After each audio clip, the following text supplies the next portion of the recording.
All right, hey guys, John out at the throwing field today. I want to talk about some things we can do to get our feet primed and moving better before we throw. Often misunderstood or just area that's just neglected for throwers is how important moving the feet are into the throw, really grinding, working those feet. So I really like a quote too from Dan John, his throwing coach, Ralph McGann at Utah State, is if our brains were in our feet, we'd throw a lot farther. So I always try to live and breathe that one with myself. Coming from a non-throwing background, I've found it very humbling, difficult, easy to neglect those feet and think about getting more powerful through the hips or worse through the upper body. That's important too, of course, but if we start from the ground up and build that foundation or rebuild and wake up that foundation, I think it's a really good thing. So I have my Indian clubs here. These are from Garage Fit. These are about 50, 60 bucks maybe. These are 3-pounders, pretty heavy, 4 clubs. I recommend most guys about 2 pounds, ladies about 1 pound. And also some better clubs out there are wooden ones from Rosewater Kinetics and a few other suppliers like Revolution clubs. Just for example, where to find those, I can help you find those. I'll have some links in the bottom of the notes here too. But basically what I want to do is get my feet moving. So it's a heel-toe motion.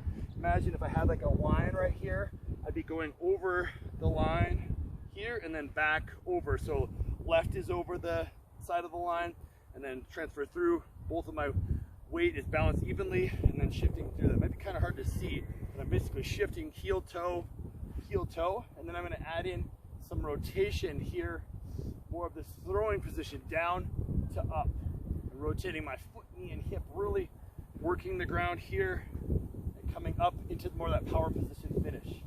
My shoulders going. Again, the clubs just make for a nice implement to use for lots of reasons.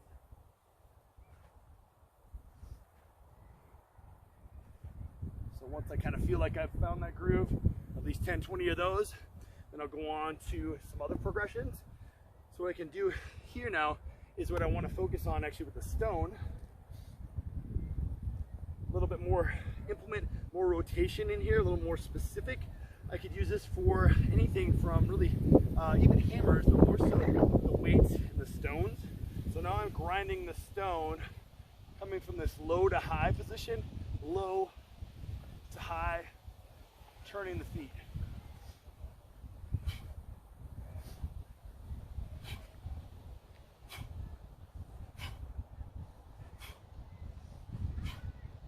See my breathing, I'm trying to match that as I'm coming down.